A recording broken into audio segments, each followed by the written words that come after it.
ГСП онлайн. Городские новости сейчас. Среда, 12:00. Первый километр автодороги Ухта-Дальний. Выезд с рабочего поселка. ДТП. «Лада Приора» ехала со стороны Сосногорска в Ухту. Перестроилась в левую полосу. После авто заскользило и боком въехала Volkswagen Caravella. Свое движение отечественное авто закончило на тротуаре. Водитель минивэна был один, не пострадал. Тем, кто был в легковушке, повезло меньше. Остановился, побежал сразу к ним. Они оба, ошарашенные были.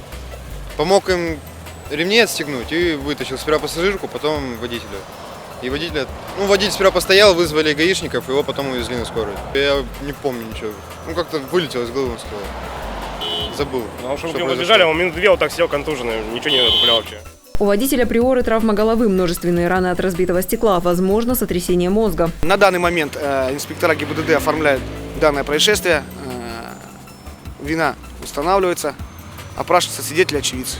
У «Фольксвагена» пострадал бампер и задняя стойка, выбиты стекла. «Лада» побита сильнее, вмятины в левом боку, различные детали разбросаны по дороге.